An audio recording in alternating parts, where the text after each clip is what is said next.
A very good morning to all of you. तो ready for the part 2 non metals और metals chapter को हम लोग को ख़त्म करना है. चैप्टर 3 ख़त्म करके हमें अपने प्लेलिस्ट को आगे बढ़ानी है. So let get started. Please like and subscribe my channel for getting more videos and which help you to score the 95% plus in your examination. Okay, how do metals and non metals react. कैसे metals और non metals react करते हैं. अब हम लोग इस section में क्या पढ़ने वाले हैं. इस सेक्शन में हम लोग पढ़ने वाले हैं कि कैसे मेटल और नन मेटल क्या करते हैं, नन मेटल रिएक्ट करते हैं. इनके बीच के रिएक्शंस को हम लोग देखने वाले. Understood. Let's get start. Okay, in the above activities, ये जो ऊपर दी गई एक्टिविटीज़ थी, you saw the reaction of the metal with the number of reagent. तुमने वाटर के साथ देखा, ऑक्सीजन के साथ देखा, एसिड के साथ देखा, इन सब के साथ देखा, बहुत सारे रिएजेंट के साथ. Why do metals react in this manner. क्यों मेटल इस मैनर में रिएक्ट करते हैं. Let us recall what we learn about the electronic configuration of element in class 9. Electronic configuration सब तो जानते ही होगे, एलिमेंट्स की कैसे लिखते हैं. ये क्लास 9th में ऑलरेडी एनसीईआरटी पढ़ा चुका है. तो we learn the noble gas which have completely filled valence shell. Valence shell मतलब आउटरमोस्ट सेल जिसमें आउटरमोस्ट इलेक्ट्रॉन रहते हैं. वो उसमें अगर वो कम्प्लीटली फिल्ड हो, दैट मीन्स वो इनर्ट गैस है. इनर्ट गैस मतलब वो ना कोई इलेक्ट्रॉन लेगा ना इलेक्ट्रॉन बाहर जाने देगा, मतलब वो स्टेबल है, सर्वगुण संपन्न है. So little chemical activity. तो जो अपने आप में स्टेबल है वो तो कोई काम नहीं करेंगे ना. किसी के साथ क्यों बिगाड़ी. अगर मान लो किसी के पास पैसा दौलत है तो बिगाड़ी का किसी और के साथ क्यों भिड़ेगा पैसों के लिए. वो अपना ऐसों से जिएगा. उसी तरह इनर्ट गैस वैसे होते हैं जिनके पास फिल्ड वैलेंस सेल है, जिसके कारण वो लेस केमिकल एक्टिविटी में जुड़ते हैं. We therefore explain the reactivity of element as a tendency to attain the completely filled valence shell. इसलिए कोई भी रिएक्शन कब होता है, जब एलिमेंट्स को क्या करना होता है, जब एलिमेंट्स को अपने आप को क्या करना होता है, स्टेबल करना होता है, तब जाके तो जुड़ता है. हमें पता था Na और Cl क्यों जुड़ता है, क्योंकि Na को एक चाहिए और Cl को एक, Na को एक देना है और Cl को एक चाहिए, तो Na दे देता है, Cl ले लेता है, तो इन दोनों के साथ मिलके NaCl बॉन्ड बन जाता है. ये जो डबल डिस्प्लेसमेंट रिएक्शन में हम लोग ने सीखा था ना.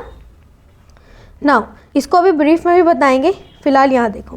तो कोई भी दो एलिमेंट के बीच में रिएक्शन क्यों होता है. कोई भी दो एलिमेंट के बीच में रिएक्शन होने का मेन रीज़न यही है कि to attain the stability just like the inert gases, और कंप्लीटली फिल्ड करना वैलेंस सेल को. ठीक. Let us have look at the electronic configuration of noble gases and some metals and non metals. We can see from 3.3 that sodium atom has an 1 electron in its outermost cell, and if it loses the electron from its M cell, then its L cell now becomes the outermost cell, and that has a stable octet, and the nucleus of this atom still has 11 proton, but the number of electron has become 10, and therefore it is the net positive charge giving us a sodium cation Na plus. On the another hand, chlorine has 7 electrons in its outermost cell, and it require one more wait let me read. उसके बाद एक बार मैं सब समझाऊंगी. One more electron to the completed octet. If the sodium and chloride were react to each other, the sodium could be taken by the chlorine, the electrons could be taken by the chlorine, and after gaining an electron, the chlorine atom get an unit negative charge because its nucleus is 17 proton, but its electron is 18 but it contains the 18 electron in its K cell and LMM cells, and this gives us the chloride anion that was Cl negative. So both these elements can have give and take relation between them as follows. हुआ क्या बोल रहा है, हम लोग क्या करते हैं, हम लोग अपने वैलेंस आउटरमोस्ट सेल से वैलेंस सेल को कंप्लीटली फिल्ड करना चाहते हैं.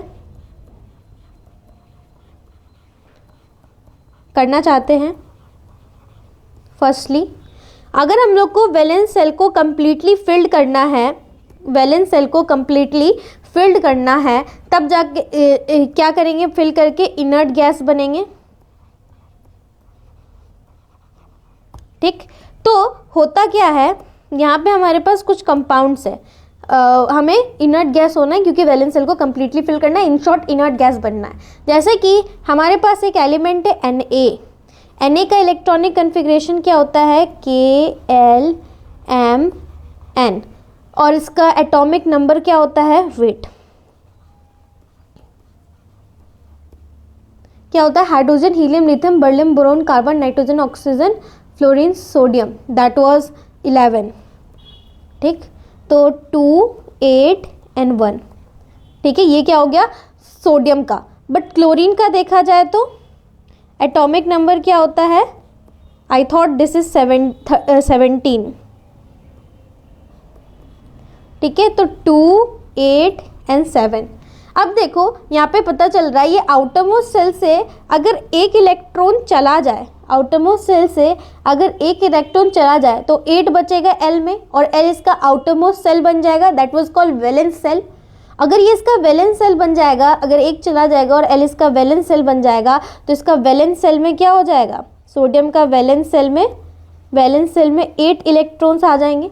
सिमिलरली क्लोरीन में अगर एक आ जाए तब क्या हो जाएगा, इसमें एक जुड़ के ये 8 बन जाएगा, और इसका M सेल में क्या हो जाएगा, दैट वाज 8 इलेक्ट्रॉन हो जाएगा।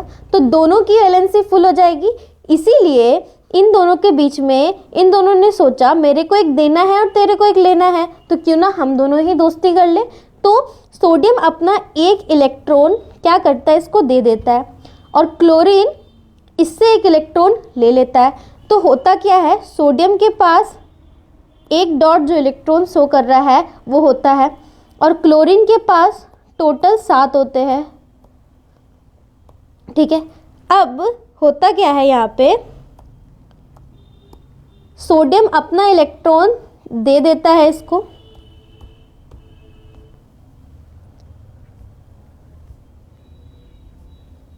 सोडियम अपना इलेक्ट्रॉन इसको दे देता है। ठीक है,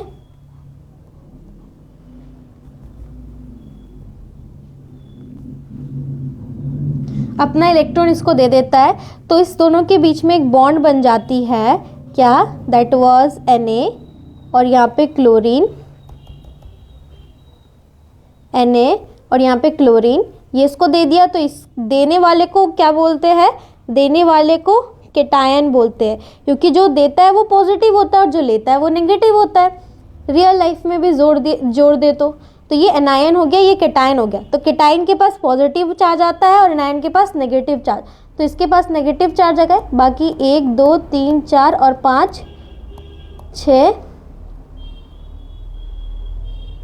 आई एम सो सॉरी, पिछले वाले में मैंने 1 इलेक्ट्रॉन 2 इलेक्ट्रॉन कम बनाए थे। ठीक है, अब देखो 6, 7, 8 हो गया। अब क्या हुआ, इस दोनों के बीच में बॉन्ड हो गई, इसने दे दिया उसने ले लिया। जो इस दोनों के बीच में हमें बॉन्ड बनी जिसमें Na ने दे दिया और क्लोरीन ने ले लिया, तो इसके बीच में एक बॉन्ड बन गई, दैट इज कॉल्ड NaCl, और इस बॉन्ड को हम लोग बोलते हैं आयोनिक बॉन्ड।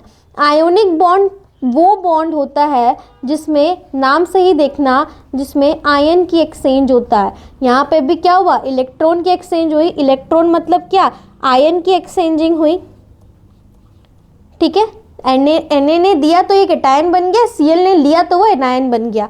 तो इसने जब दे दिया, यहाँ देखो, जब सोडियम ने एक इलेक्ट्रॉन दे दिया तो उसके पास प्रोटॉन कितना बचा, जब ये Na+ बन गया तो प्रोटॉन उसके पास स्टिल 11 था, लेकिन इलेक्ट्रॉन तो उसके पास 10 था ना, तो पॉजिटिव की साइज बढ़ गई और नेगेटिव की मात्रा कम हो गई, तो Na क्या हो गया, पॉजिटिव।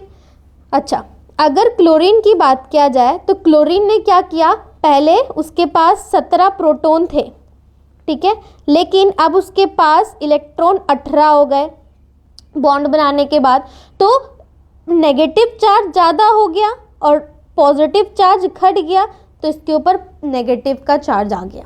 हिंस, अब यहाँ देखो, ये Na है, Na ने एक इलेक्ट्रॉन अपने से निकाला इसलिए वो पॉजिटिव चार्ज गेन किया, क्योंकि इसमें प्रोटॉन की मात्रा बढ़ गई और इलेक्ट्रॉन की मात्रा घट गई।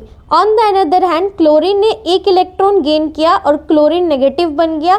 दैट मीन्स गेन किया इसने तो क्लोरीन में इलेक्ट्रॉन की मात्रा भर गई और प्रोटॉन की मात्रा घट गई, इसलिए नेगेटिव और ये पॉजिटिव हो गया। उसके बाद इस दोनों के बीच में जैसे इसने दिया और इसने ले लिया तो इस दोनों के बीच में एक बॉन्ड बन गई और इसी बॉन्ड को हम लोग क्या बोलते हैं, that is called the ionic bond. Ionic bond अभी मैंने ऊपर में दिया नहीं है, लेकिन we will actually read this in the next paragraph. देखो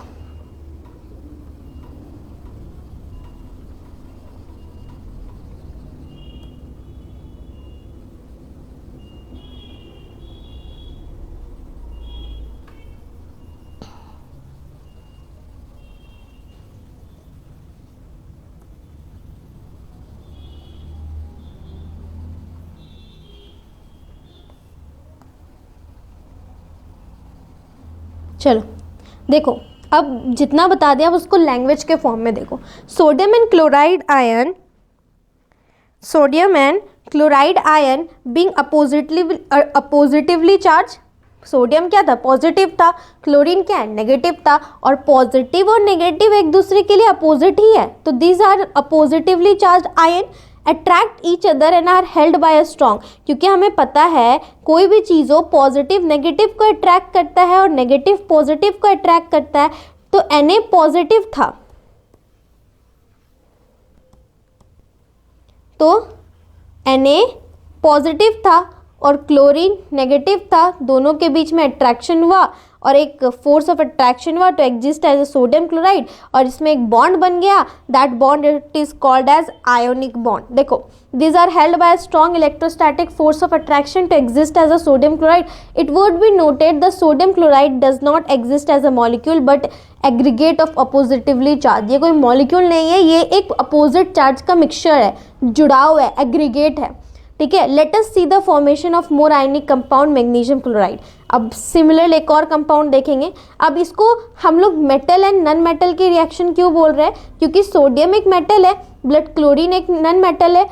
मेटल को देने की आदत है क्योंकि इनके पास एक ज़्यादा या दो ज़्यादा होता है या तीन ज़्यादा होता है, जितना भी ज़्यादा हो इनको हमेशा देने की आदत है, लेकिन क्लोरीन या नन मेटल्स को लेने की आदत है। These are good acceptor then these are good donor. तो ये डोनर देते हैं और एक्सेप्टर लेता है, तो इन दोनों के बीच में एक फोर्स ऑफ अट्रैक्शन होता है पॉजिटिव और नेगेटिव के बीच में, जो बॉन्ड को हम लोग आयोनिक बॉन्ड का नाम देते हैं, ठीक है।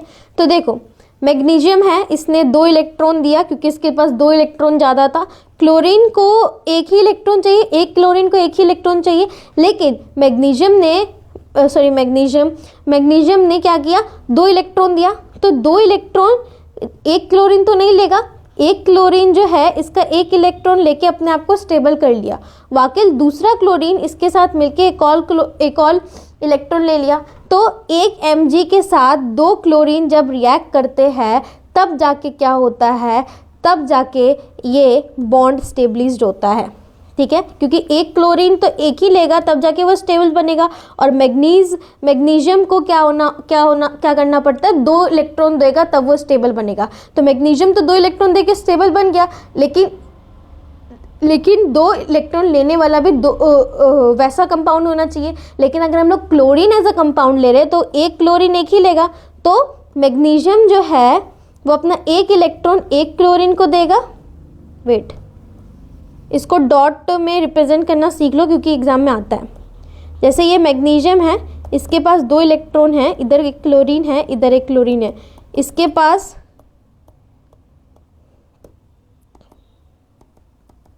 इसके पास 7, इसके पास 7। तो क्या हुआ, इसने अपना एक इलेक्ट्रॉन इसे दे दिया, इसने अपना एक इलेक्ट्रॉन इसे दे दिया, तो दोनों मिलके क्या बन गया, Mg प्लस Cl माइनस और 2 को इसलिए 1 2 3 4 5 6 7 8, ठीक है। एक और डॉट था क्योंकि दूसरे जगह से आता है, इसको डॉट ही से रिप्रेजेंट करो। I hope that you will understand.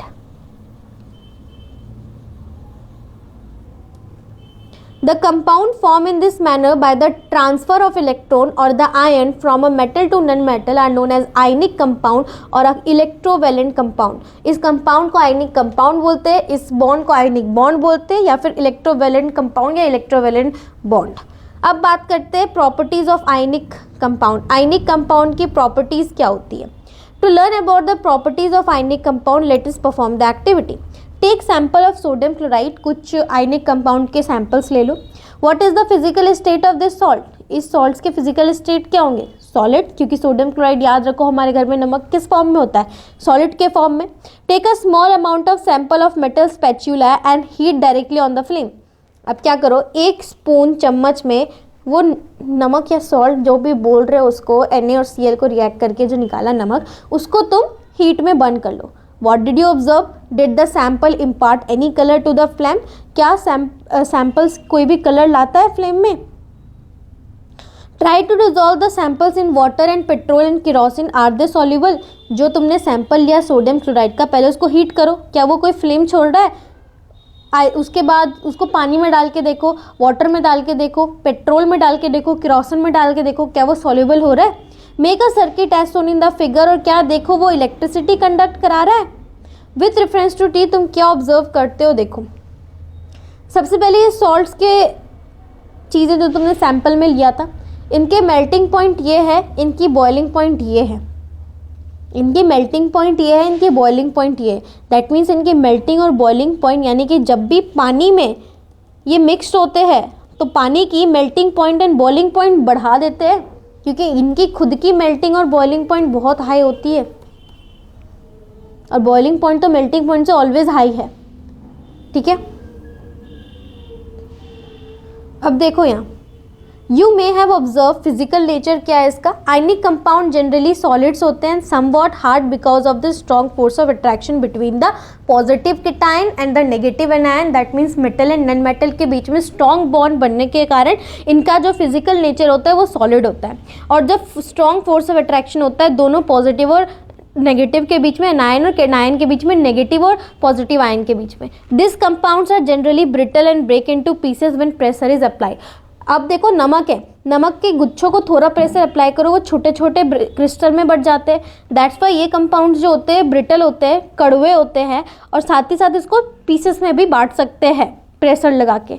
इनकी melting and boiling points high होती है, and because a considerable amount of energy is required to break the strong inter ionic attraction. क्योंकि NaCl जब बनता है तो ये केटायन और एनायन का बॉन्ड है, एक मेटल एंड नॉन मेटल का बॉन्ड है, पॉजिटिव और नेगेटिव आयन का बॉन्ड है. ये बॉन्ड इतना स्ट्रांग होता है ना कि इसको मतलब तोड़ने के लिए, ब्रेक करने के लिए बहुत हाई अमाउंट की एनर्जी चाहिए होती है, और साथ ही साथ इनका ज़्यादा एनर्जी चाहिए तो मेल्टिंग पॉइंट और बॉइलिंग पॉइंट तो ऑब्वियसली ज़्यादा होगा.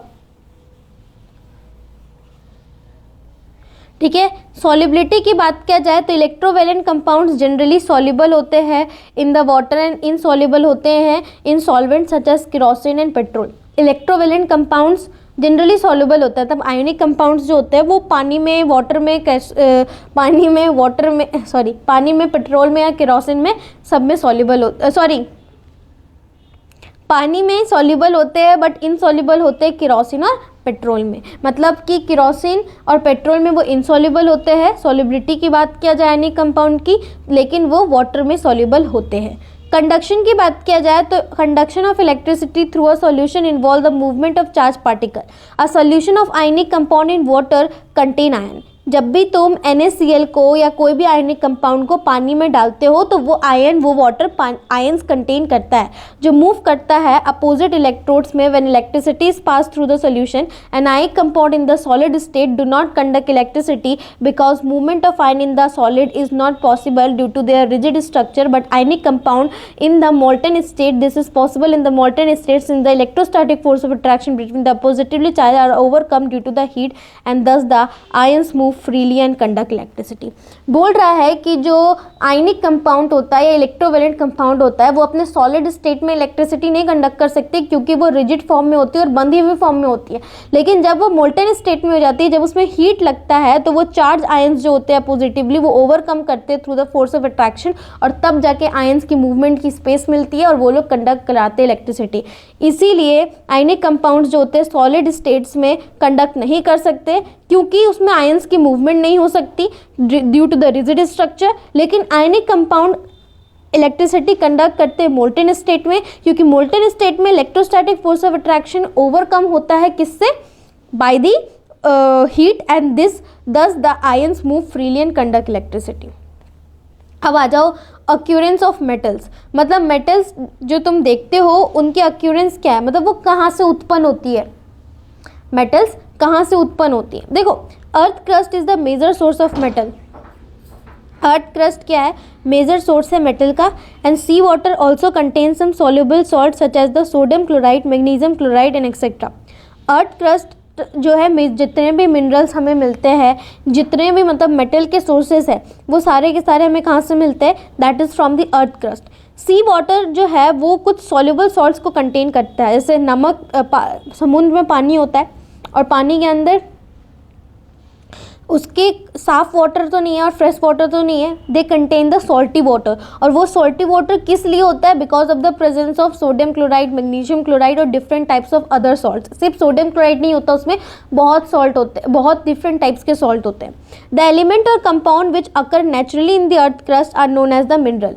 और जो भी एलिमेंट्स या कंपाउंड्स हमारे अर्थ क्रस्ट में नेचुरली पाया जाता है उसको हम लोग क्या बोलते हैं? मिनरल्स बोलते हैं। कुछ जगहों में तो मिनरल्स बहुत high percentage of particular metal and non metal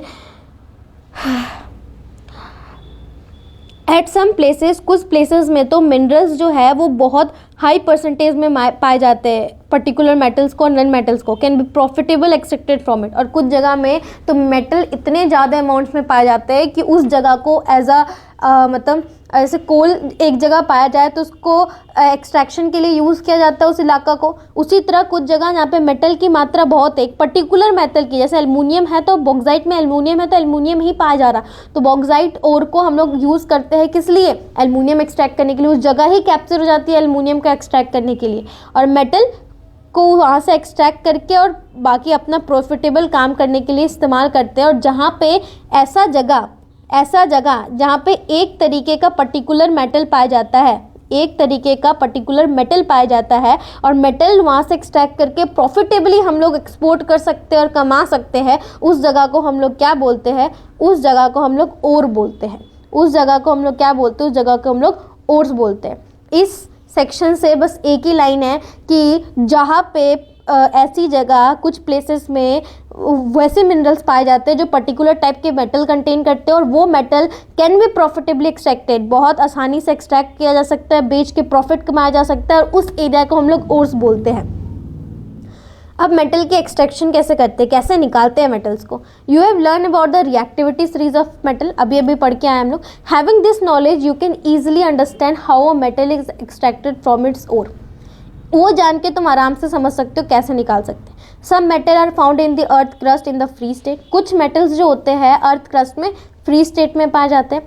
कुछ फाउंड होते हैं in the form of their compound, मतलब जैसे कि कुछ मेटल है जो सिर्फ अपने ही फॉर्म में पाए जाते हैं, कुछ मेटल दूसरे के साथ मिल के पाए जाते हैं, ठीक है। जैसे नाइट्रोजन नीचे अपने आप N2 फॉर्म में पाया जाता है, लेकिन कुछ कंपाउंड्स जो होते हैं जैसे कि ऑक्सीजन वो H2O के फॉर्म में पाया जाएगा, वाटर के फॉर्म में पाया जाएगा, वहाँ से एक्सट्रैक्ट। तो कुछ एलिमेंट कंपाउंड फॉर्म में रहते हैं और कुछ एलिमेंट्स एलिमेंट फॉर्म में रहते हैं, यही बोलना चाह रहा है। तो the metal at the bottom of this activity series are the less reactive, they are often found in a free. देखो वैसे मेटल्स जो कम रिएक्टिव होते हैं वो फ्री स्टेट में पाए जाते हैं, लेकिन वैसे मेटल्स जो रिएक्टिव बहुत ज़्यादा होते हैं या हल्के से एवरेज रिएक्टिव होते हैं वो सब या फिर कंपाउंड फॉर्म में पाए जाएंगे, ठीक है। लेकिन जो कम रिएक्टिव होते हैं वो तो डेफिनेटली फ्री स्टेट में पाए जाते हैं क्योंकि किसी से रिएक्ट करेंगे नहीं, जैसे कि सिल्वर, गोल्ड, प्लैटिनियम, कॉपर वो फ्री स्टेट में पाए जाते हैं। कॉपर और सिल्वर जो है वो कंबाइंड स्टेट में भी पाए जाते हैं जो उनका सल्फाइड और ऑक्साइड सोर्स होता है। ठीक है। जनरली मेटल्स जो होते हैं वो या फिर लेस रिएक्टिव होंगे या मोर रिएक्टिव होंगे या एवरेज रिएक्टिव। लेस रिएक्टिव वाले अपने नॉर्मल स्टेट में ही स्टेबल है, इसलिए वो क्या होते हैं, उनकी और वो अपनी फ्री स्टेट में ही पाए जाते हैं, जैसे कि गोल्ड, सिल्वर, प्लैटिनियम और कॉपर। कॉपर और सिल्वर तो वैसे मेटल्स है जो कि कंबाइंड स्टेट में ही पाए जाते हैं और फ्री में भी। और कंबाइंड स्टेट में किसके साथ जुड़ के, सल्फाइड और ऑक्साइड उसके साथ। The metal at the top of activity series जैसे कि सोडियम, पोटाशियम, कैल्शियम, मैग्नीशियम, ये बहुत रिएक्टिव होते हैं। तो ये फ्री स्टेट में तो नहीं आएंगे, ये कंबाइंड स्टेट में आएंगे। तो they are never found in the natural as a free element. And the metal in the middle of the activity series जैसे कि zinc, iron, lead are moderately reactive. ये एवरेज रिएक्टिव कंपाउंड है और वो क्या बहुत रिएक्टिव है, तो ये कभी भी फ्री स्टेट में तो नहीं आएंगे, ठीक है। They are found in the earth crust mainly as oxide, sulphides and carbonates. तो वैसे कंपाउंड्स जो एवरेज रिएक्टिव होते हैं और हाई रिएक्टिव होते हैं वो या फिर ऑक्साइड्स के फॉर्म में आएंगे, सल्फाइड के फॉर्म में आएंगे या फिर कार्बोनेट के फॉर्म में आएंगे। You will find that the ore of many metal are oxide. ज़्यादातर मेटल्स का जो ओर है यहाँ से एक्सट्रैक्ट करते हैं उनको, वो ऑक्साइड वाला होता है, क्योंकि ऑक्सीजन जो है बहुत रिएक्टिव एलिमेंट होता है और बहुत एबंडेंट मात्रा में भी अर्थ में पाया जाता है as compare to other gases. Thus, on the basis of reactivity, we can group the metal into following 3 category. Reactivity के basis पे हम लोग मेटल को 3 पार्ट में बांटा। एक क्या क्या, देखो ओर में मेटल्स 3 तरीके होंगे। एक तो जो ज़्यादा रिएक्टिव है, एक तो जो मीडियम रिएक्टिव है और एक तो जो लो रिएक्टिव है, जैसे कि गोल्ड, लेड, जैसे कि इसमें गोल्ड आ गया, गोल्ड आ गया, कॉपर आ गया, सिल्वर आ गया, इसमें आयरन आ गया, लेड आ गया, आयरन आ गया, लेड आ गया, इसमें सोडियम, पोटाशियम, कैल्शियम, मैग्नीशियम आ गया, इसमें एल्युमिनियम आ गया, ठीक है। अब this is because oxygen is very reactive element and it is very abundant on the earth. Oxygen क्या होता है, वो बहुत रिएक्टिव एलिमेंट होता है और बहुत अबंडेंट होता है अर्थ में। Thus on the basis of the reactivity we can group the metal into the following 3 category. 3 category में हम लोग ने मेटल को बांट दिया। एक तो जो मेटल्स लो रिएक्टिविटी के है, एक मेटल जो एवरेज रिएक्टिविटी के रिएक्टिविटी सीरीज में, और metal of high reactivity. Different technique are to be use for obtaining the metals following in each category. अलग अलग टेक्निक्स का इस्तेमाल होते हैं अलग अलग कैटेगरी के मेटल्स को एक्सट्रैक्ट करने के लिए। Several steps are involve in the extraction of the pure metal from ore. A summary of this steps in a given. तो जो मेटल्स हाई रिएक्टिव होते हैं उनको सीधा इलेक्ट्रोलाइसिस करके ऑफ मॉल्टन और हम लोग प्योर मेटल्स को एक्सट्रैक्ट कर देते हैं। जो मेटल्स हाई रिएक्टिव होते हैं उनको पहले मॉल्टन स्टेट में कन्वर्ट किया जाता है, इलेक्ट्रिसिटी पास की जाती है, through the following electrolysis process किया जाता है और प्योर मेटल को ऑब्टेन कर लिया जाता है। वाइल जो मेटल्स मीडियम रिएक्टिविटी होते हैं वो या फिर सल्फाइड के फॉर्म में होते हैं या फिर कार्बोनेट के फॉर्म में होते हैं। तो कार्बोनेट में हम लोग कैल्सिनेशन करते हैं प्रोसेस को और सल्फाइड में रोस्टिंग करते हैं, और इन दोनों से हमें ऑक्साइड्स मिलते हैं मेटल के। फिर ऑक्साइड्स ऑफ मेटल से रिडक्शन करा के प्योरिफिकेशन ऑफ मेटल से मेटल मिल जाते हैं। जो मेटल्स लो रिएक्टिव होते हैं वो सल्फाइड्स के फॉर्म में होते हैं, तो उनको सीधा इसी प्रोसेस से कैरी करके that was roasting, then oxides of metal मिलेंगे, फिर उनका रिडक्शन होगा, फिर मेटल आएंगे और फिर मेटल की रिफाइनिंग हो जाएगी। तो ओर्स में 3 टाइप के मेटल पाए जाते हैं। एक तो मेटल जो हाई रिएक्टिव हो, दूसरा मेटल जो मीडियम रिएक्टिव हो और तीसरा मेटल जो लो रिएक्टिव हो। तो जो मेटल हाई रिएक्टिव है उसको हम लोग एक्सट्रैक्ट करते हैं through the process of electrolysis of there molten state और फिर उसको प्योर मेटल मिल जाता है हमें। बाकी मीडियम स्टेट में रहने वाले जो मेटल्स है वो 2 फॉर्म में एग्जिस्ट करते हैं, या फिर सल्फाइड या फिर कार्बोनेट। कार्बोनेट है तो उसको हम लोग प्रोसेस लेते हैं कैल्सिनेशन का, वह सल्फाइड है तो रोस्टिंग का। फिर इस दोनों प्रोसेस से हमें क्या मिलता है, ऑक्साइड्स मिलते हैं। ऑक्साइड में रिडक्शन कराते हैं तो हमें प्योरिफिकेशन ऑफ मेटल हो जाता है। मेटल्स लो रिएक्टिव है तो सल्फाइड फॉर्म में रोस्टिंग हुआ, फिर मेटल और रिफाइनिंग। इनरिचमेंट ऑफ ओर, देखो ore mined from the earth and are usually contaminated with the large amount of impurities. Ore में सिर्फ तुम्हारा मेटल ही नहीं पाया जाएगा, हाँ मैक्सिमम अमाउंट में भले ही मेटल की मात्रा हो लेकिन सिर्फ मेटल नहीं पाया जाएगा, उसके अलावा बहुत सारे डिफरेंट यूजलेस थिंग्स और सम मोर यूजफुल थिंग्स पाए जाएंगे। तो उन सब में से कैसे मेटल को निकाले, देखो जिसको with the large amount of impurity, जैसे कि सैंड, सॉइल, उसको हम लोग क्या बोलते हैं, जो ओर में इम्प्योरिटीज पाई जाती है, रुको, जो ओर में इम्प्योरिटीज पाई जाती है उसको हम लोग क्या बोलते हैं, दैट इज कॉल्ड गैंगवी। क्या बोलते हैं, दैट इज कॉल्ड गैंगवी।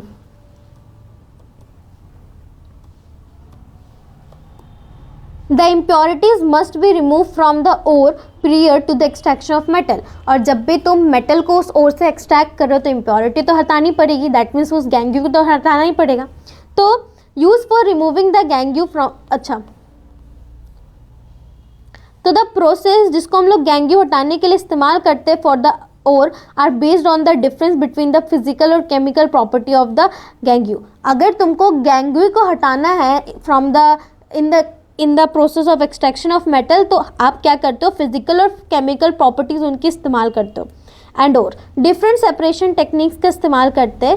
अब सबसे पहले वैसे मेटल्स के एक्सट्रैक्शन कैसे करें इम्प्योरिटीज को हटा के जिनकी लो रिएक्टिविटी सीरीज में पोजीशन है।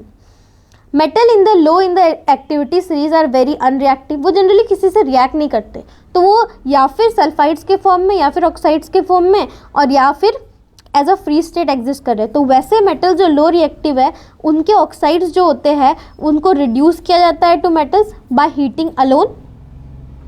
For example cinnabar HgS is an ore of mercury.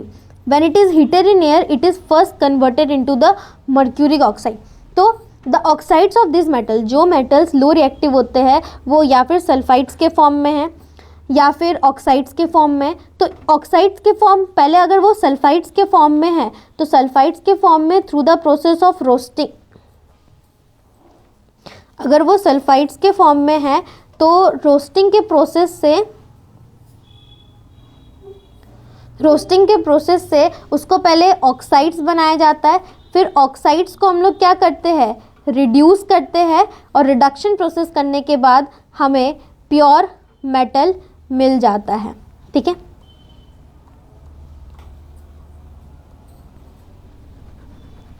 तो the oxides of this metals, इन मेटल्स के ऑक्साइड्स जब सल्फाइड से बनते हैं तो the oxides of this metal can be reduce to metal. Oxide से हम लोग रिड्यूस करके मेटल ले देते हैं बाय हीटिंग अलोन, अकेले हीट कर लो वो रिड्यूस हो जाएगा और रिड्यूस हो जाएगा तो हमें मेटल मिल जाएगी। जैसे एग्जांपल सिनेबार, जिसको सिनेबार मतलब मर्क्यूरी और सल्फाइड्स के बीच में जो सल्फर के बीच में जो bond, that was called the cinnabar, is an ore of mercury.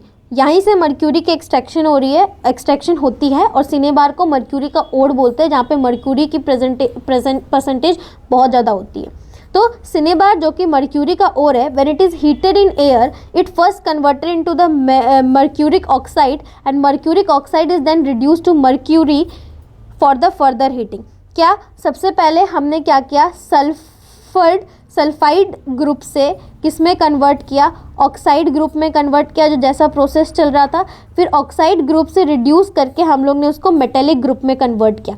कैसे, पहले सिनेबार एक सल्फाइड ग्रुप था दैट इज HgS, उसको हीट किया तो किस में बदला, मर्क्यूरिक ऑक्साइड में बदला। फिर उसको हीट किया मतलब then reduce to further heat करके वो रिड्यूस हुआ मर्क्यूरिक ऑक्साइड और किस में बदल दिया, मर्क्यूरी में। तो सल्फाइड को रोस्टिंग किया, ऑक्साइड्स बना, ऑक्साइड को रिड्यूस किया हीट करके तो वो क्या बना, that was the pure metal बना। Now this is the reaction that जब HgS को हम लोग रिएक्ट किए O2 के साथ तो वो क्या बना, वो बना मर्क्यूरिक ऑक्साइड। फिर मर्क्यूरिक ऑक्साइड्स को फिर हमने हीट किया तो मर्क्यूरी निकल गया। Similarly copper which is found in Cu2S that was sulphide form, फिर उसको हीट किया, ऑक्सीजन के साथ रिएक्ट किया तो कॉपर ऑक्साइड बना और फिर कॉपर ऑक्साइड को फर्दर हीट किया तो वो कॉपर बन के निकल गया।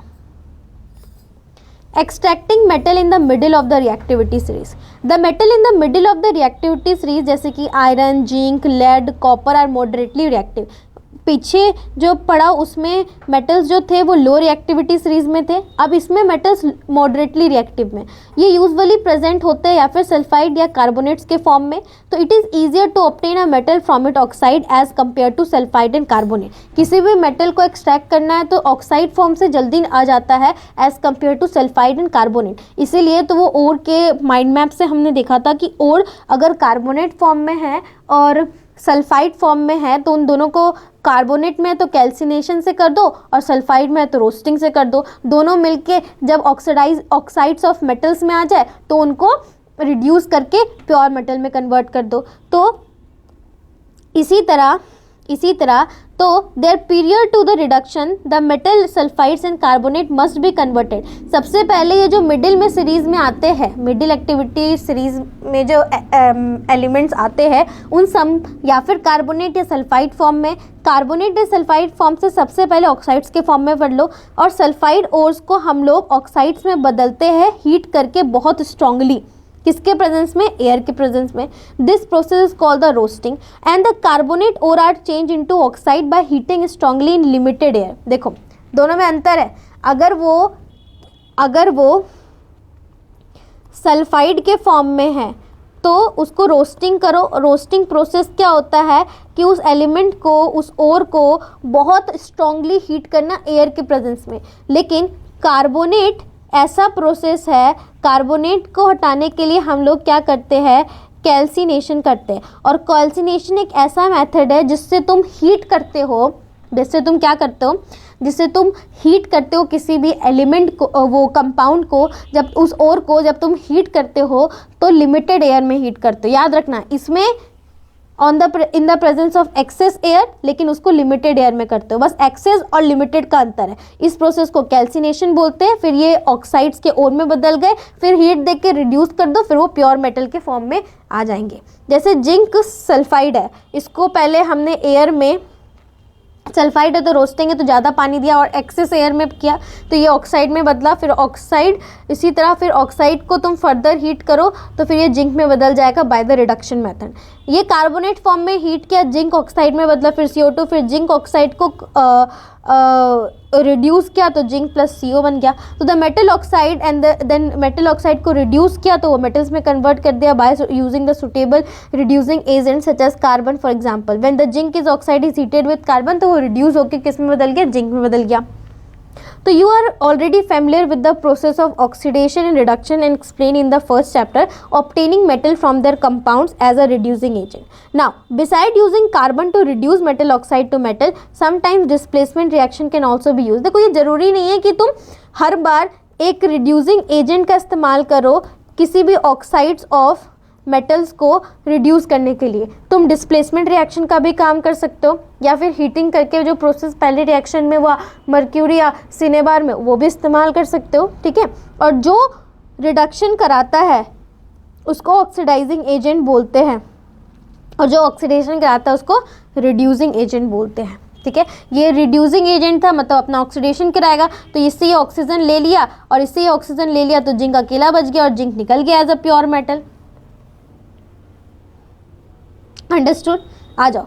Agents because they can displace metal of lower reactivity from their compound. For example, when magnesium oxide dioxide is heated with aluminum powder, the following reaction। जैसे अब ये डिस्प्लेसमेंट रिएक्शन, हमारे पास ऑक्साइड था, हमने इस बार रिड्यूसिंग एजेंट का इस्तेमाल ना करके एक मेटल लिया है, डिस्प्लेसमेंट रिएक्शन। क्योंकि एल्युमिनियम जो होता है वो ज़्यादा रिएक्टिव होता है मैग्नीज से, तो एल्युमिनियम ने मैग्नीज को डिस्प्लेस किया तो मैग्नीज बाहर निकल गया और एल्युमिनियम ऑक्साइड बन गया। तो मैग्नीज हमने एक्सट्रैक्ट कर लिया।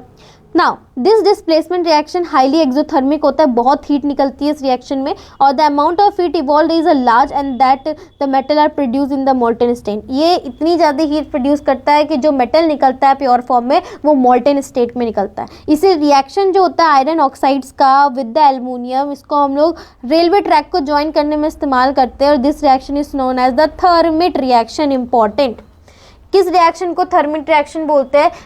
उस रिएक्शन को बोलते हैं जिसमें आयरन ऑक्साइड्स को एल्युमिनियम के साथ रिएक्ट करके डिस्प्लेसमेंट रिएक्शन कैरिड आउट कराना पड़ता है, जिससे आयरन जो निकलता है वो मोल्टन स्टेट में निकलता है और उसको रेलवे ट्रैक को जोड़ने में काम करते हैं और यही हो गया टर्मिट रिएक्शन।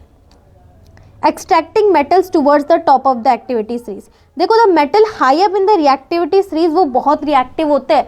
ठीक है। वो ना ही सल्फाइड के फॉर्म में, ना ही कार्बोनेट्स के फॉर्म में, ना ऑक्साइड्स के फॉर्म में। They can be obtain from there compound. वो इतनी रिएक्टिव होते हैं कि वो इतने रिएक्टिव होते हैं। 2 मिनट्स। देखो मेटल्स जो हाई अप होते हैं रिएक्टिविटी सीरीज में, चलो ऊपर जाके तुम्हें दिखाती हूँ। मेटल्स जो हाई अप होते हैं उनको इलेक्ट्रोलाइसिस प्रोसेस से ऑफ द मोल्टन स्टेट, उनकी मोल्टन स्टेट का इलेक्ट्रोलाइसिस प्रोसेस होता है, इलेक्ट्रिसिटी पास कराई जाती है। अब देखो इस प्रोसेस में होता क्या,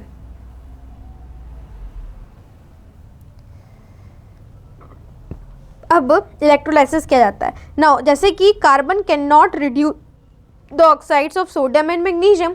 अब सोडियम, मैग्नीशियम, पोटाशियम इतने रिएक्टिव कंपाउंड है तो उनको कोई नॉर्मल नॉन मेटल्स रिड्यूस नहीं कर सकता क्योंकि वो खुद रिएक्टिव है बहुत। इसीलिए ये जो मेटल्स होते हैं इनको more affinity for oxygen than carbon, इनकी ज़्यादा एफिनिटी ऑक्सीजन के साथ होती है कार्बन से, इसीलिए ये ऑक्सीजन छोड़ते ही नहीं और कार्बन इनको हटा नहीं पड़ता।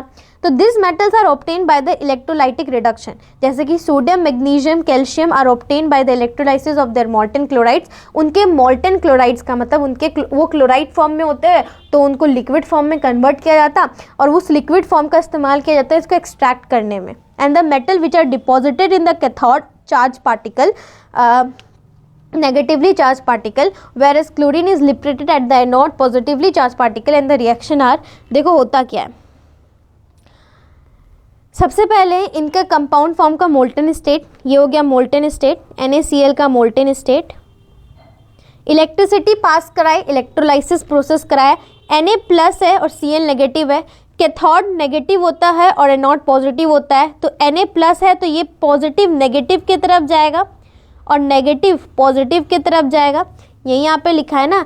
तो the metal which are deposit at the cathode, the metal which are deposit at the cathode where as the chlorine is liberated at the anode. तो मेटल क्या था, सोडियम, वो कहाँ डिपॉजिट होगा, कैथोड में, और क्लोरीन क्या है, एनायन, तो वो कहाँ पे लिबरेट होगा, एनोड में। ठीक है, नाउ Na एक इलेक्ट्रॉन छोड़ेगा, सॉरी Na प्लस जो है एक इलेक्ट्रॉन लेगा और Na में कन्वर्ट होगा, और क्लोरीन जो है 2 इलेक्ट्रॉन छोड़ेगा क्योंकि क्लोरीन अब गैस के फॉर्म में एनोड से निकल जाएगा, एनोड से निकल जाएगा। और वाइल देखो यहाँ देखो समझाती हूँ क्या है। इस मोल्टन स्टेट्स में क्या था, NaCl था,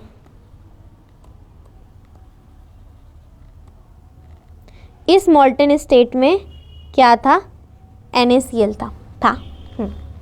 अब NaCl मोल्टन स्टेट में होता है तो आयंस के फॉर्म में रहता है, मतलब कि Na प्लस और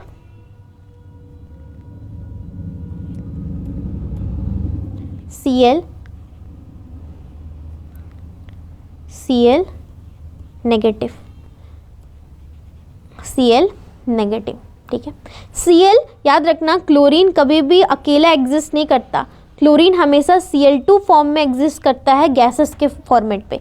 तो क्लोरीन जो नेगेटिव आया उसने क्या किया, ये एनोड पे क्या, एनोड पॉजिटिव है तो यहाँ पे क्या, यहाँ से क्या हो रहा है, करंट चल रही है, इलेक्ट्रॉन जा रहे हैं ना यहाँ से पॉजिटिव की तरफ, देखो बैटरी के टर्मिनल पे जा रहे हैं, तो यहाँ से इलेक्ट्रॉन कहाँ से आ रहा है, एनोड में, ये क्लोरीन दे रहा है।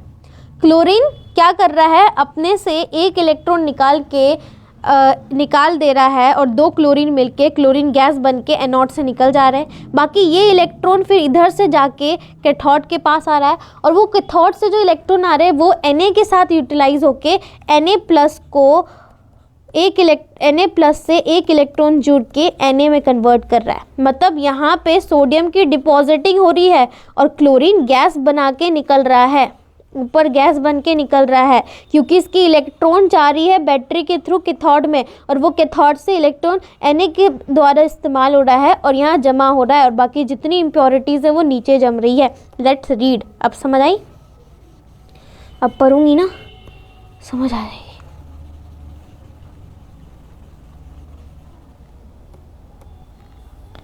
देखो क्या हुआ, the metal produce by various reduction process describe above are not very pure. ये हो गया, सब समझ गए। अब जितने भी प्रोसेस यहाँ पे दिया है उतना प्योर नहीं है, दे कंटेन इम्प्योरिटीज, वो फिर भी इम्प्योरिटीज कंटेन करेंगे। We must be remove to obtain the pure metal, the most widely use method for refining impure metal is electrolysis. जितने भी ऊपर पड़े वो कुछ खास मेथड्स नहीं था, कुछ ना कुछ इम्प्योरिटीज रह ही जाती हैं, लेकिन ये जो इलेक्ट्रोलाइसिस मेथड है सबसे प्योर मेथड है। ठीक है, नाउ अब ये समझो क्या हो रहा है। मेनी मेटल जैसे कि कॉपर, जिंक, टीन, निकल, सिल्वर, गोल्ड रिफाइंड इलेक्ट्रोलाइटिकली, इनको हम लोग इलेक्ट्रोलाइसिस प्रोसेस से ही रिफाइन करते हैं। इन दिस प्रोसेस जो इम्प्योर मेटल होता है is made the anode and then strip of a pure metal, वो कैथोड में चिपकते जाता है। और solution of the metal salt is use as an electrolyte and the apparatus is set up as shown in the figure. On passing the current through the electrolyte, the pure metal from the anode dissolve into the electrolyte and an equivalent amount of, तब क्या होता है, एक equivalent amount में pure metal तुम लोग को मिल जाता है। ठीक है, क्योंकि वो कैथोड में डिपॉजिट होता है। बाकी जो क्लोरीन जो नॉन मेटल होता है वो गैस फॉर्मेट में बाहर निकल जाता है, क्योंकि वो इलेक्ट्रॉन देता है एनोड को, और साथ ही साथ नीचे इम्प्योरिटीज जम जाती है। और जो soluble substance impurities go into the solution and the insoluble substance of impurities settle down at the bottom of the anode and are known as the anode. जो तुम्हारा प्योर मेटल है वो तो कैथोड में डिपॉजिट हो रहा है, बाकी जो घुलने वाला इम्प्योरिटीज़ है वो पानी में घुल रहा है, और जो ढलने वाला इम्प्योरिटीज़ है वो सेटल डाउन हो रहा है, जिसको हम लोग एनोड मड बोलते हैं। क्या बोलते हैं? एनोड मड बोलते हैं।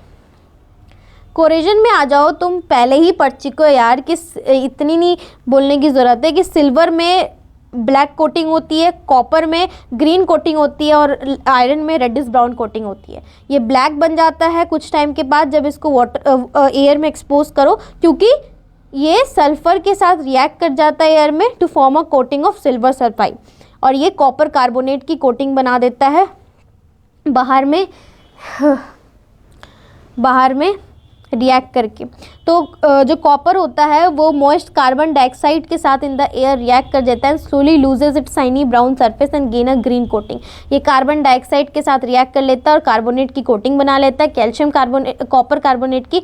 और आयरन मॉइस्ट एयर में एक्सपोज्ड रहता है तो लंबे समय तक एक कोटिंग बन जाती है, that is have the appearance of the brown flaky substance that is called the rust.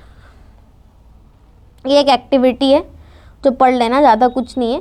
इस एक्टिविटीज़ में एक एक्टिविटी में तीनों में हम लोग ने नेल घुसा के रखा है, नेल मतलब काटी, ठीक है। एक में पानी रखा है, दूसरा में ऊपर पानी फिर नीचे वाटर रखा है, ठीक है, और चौथा में हम लोग ने ड्राई एयर रखा है।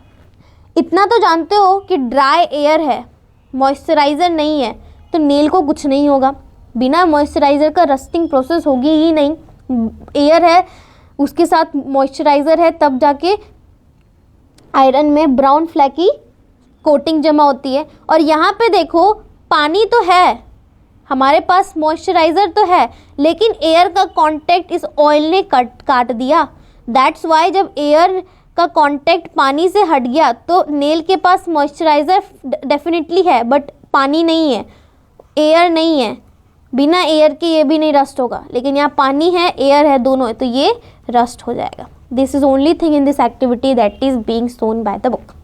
पढ़ लेती हूँ। You will observe iron nail rust in test tube A but not in test tube B and C. In the test tube A the nail are expose to both air and water. In the test tube B ये सिर्फ water में था और क्योंकि oil उसका contact air से हटा दिया, लेकिन सी में वो सिर्फ डायर में था और वाटर तो था ही नहीं उसमें।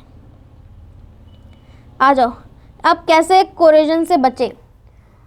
देखो, the rusting of iron can be prevented by painting, oiling, greasing, galvanizing, chrome planting, anodizing और मेकिंग अलॉय। ये मेथड्स है जिसके थ्रू आप मेटल्स को क्या कर सकते हो, मेटल्स को रस्टिंग से बचा सकते हो। गैल्वेनाइजेशन वो प्रोसेस होता है एक मेटल के ऊपर एक मेटल की कोटिंग कर दो जिससे वो मेटल ऑक्साइड हो जाए और नीचे वाला मेटल बच जाए। तो galvanization is a method of protecting a steel and iron from rusting by coating with them with a layer of zinc, and the galvanized article is protected against the rusting even if the zinc coating is broken. And can you reason this out? क्या बोला यहाँ पे? Galvanisation वो process होता है जिसमें एक metal के ऊपर दूसरे मेटल की कोटिंग करना। स्टील और आयरन के ऊपर क्या करना? जिंक की कोटिंग कर देना, तो जिंक पहले रस्ट हो जाएगा। लेकिन galvanized article is protected against rusting जो गैल्वेनाइज का आर्टिकल होता है उसको भी रस्टिंग से क्या किया जाता है, बचाया जाता है, क्योंकि अगर जिंक रस्ट हो गया और टूट गया तो फिर नीचे वाला सब्सटेंस तो फिर भी अफेक्ट होगा। तो alloying is a very good method of improving the property of metal. देखो कोई भी चीज़ अकेला जितना भी हो, लेकिन कुछ लोगों के साथ मिलके वो ज़्यादा यूनिटी के साथ मिलके वो ज़्यादा ताकतवर बन जाता है। तो एलॉय वैसा ही कुछ है, जब मेटल कुछ सब्सटेंस नॉन मेटल्स के साथ या कुछ और सब्सटेंस के साथ जब मिलता है ना तो उसकी शक्ति में और बढ़ावा आती है। तो एलॉइंग वैसे ही एक बहुत गुड मेथड है प्रॉपर्टीज़ बढ़ाने का मेटल का। We can get the desired property by this method. जो भी प्रॉपर्टी चाहिए मिल जाता है। जैसे iron is the most widely use metal, बहुत ज़्यादा यूज़ करने वाला मेटल है। बट आयरन को हम लोग नॉर्मल स्टेट या उसके प्योर स्टेट में इस्तेमाल नहीं कर सकते। क्यों? क्योंकि प्योर आयरन जो होता है वो बहुत सॉफ्ट होता है और स्ट्रेच भी कर सकते हो बहुत ईजिली जब उसको गर्म किया जाए। लेकिन if it is mixed with a small amount of carbon it become hard and strong. Iron normal form में बहुत सॉफ्ट होता है और इसको बहुत लंबा खींच सकते हो, स्ट्रेच कर सकते हो। इसको जब कार्बन के साथ मिला देते हैं तो ये बहुत स्ट्रॉन्ग बन जाता है, बहुत स्ट्रॉन्ग। और जब इसको निकल एंड क्रोमिनियम के साथ मिला दो तो स्टेनलेस स्टील बन जाता है। इसको जब निकल क्रोमिनियम के साथ मिला दो तो ये क्या बन जाता है? स्टेनलेस स्टील बन जाता है, जो कि हार्ड भी होता है एंड डज नॉट रस्ट, और रस्ट भी नहीं होता। And thus if iron is mixed with some other substances it property changes. इसीलिए जो प्रॉपर्टी होती है किसी भी मेटल की वो चेंज की जाती है कुछ सब्सटेंस मिला के। और जब उसमें तुम कुछ सब्सटेंस मिलाते हो, चाहे मेटल चाहे नॉन मेटल, तो वो ज़्यादा प्रॉपर्टीज इंप्रूवमेंट होती है उसमें। Then alloy is a homogeneous mixture of two or more metal or a non-metal. It is prepared by first melting the primary metal and then dissolving to the। सबसे पहले जो metal से बनाना है, जैसे iron से बनाना है, पहले उसको गलाओ, फिर जो दूसरे कंपाउंड जान लें जैसे निकल और क्रोमिनियम, इनको भी मोल्टेन स्टेट में लाओ, फिर मिलाओ और फिर बना लो, dissolving the other element to a definite proportion and it is cool at the room temperature. देखो अब यहाँ if one of the metal is mercury, अगर एक मेटल मर्क्यूरी है तो alloy is also known as the amalgam. तो अगर metal mercury है तो कुछ चीज़ें जो बना के इसकी प्रॉपर्टी इंप्रूव की जाती है उस एलॉय का नाम एमलगम है। तो क्या हो गया मर्क्यूरी का एलॉय का नाम? Amalgam. The electrical conductivity and melting point of N alloy is less than that of a pure metal. इसकी जो इलेक्ट्रिकल कंडक्टिविटी है, मेल्टिंग पॉइंट है एलॉय की, वो कम होती है प्योर मेटल से। जैसे कि ब्रास बनता है किससे? कॉपर और जिंक से मिलके। ब्रोंज कैसे बनता है? कॉपर और टीन से मिलके।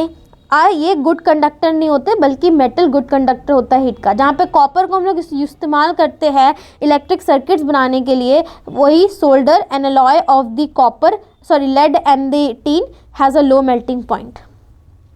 कॉपर का इस्तेमाल हम लोग इलेक्ट्रिकल सर्किट बनाने के लिए करते हैं, वही टीन के साथ मिल जाता है या फिर जिंक के साथ मिल जाता है तो इनकी इलेक्ट्रिसिटी कम हो जाती है। उसी तरह एक सोल्डर एक एलॉय है जो टीन और लेड से मिलके बनता है, इनकी भी लो मेल्टिंग पॉइंट है and it is use for welding electric टार्स टुगेदर। ठीक है, तो this is whole chapter that was non-metal and the metal, and I hope that you will like my videos. Please like and subscribe my channel, and I have completed chapter 4. Now we will continue with the chapter, I have completed chapter 3. Now it's time to complete the next chapter in the next video. Thank you and have a nice day. Please like and subscribe my channel. Thank you.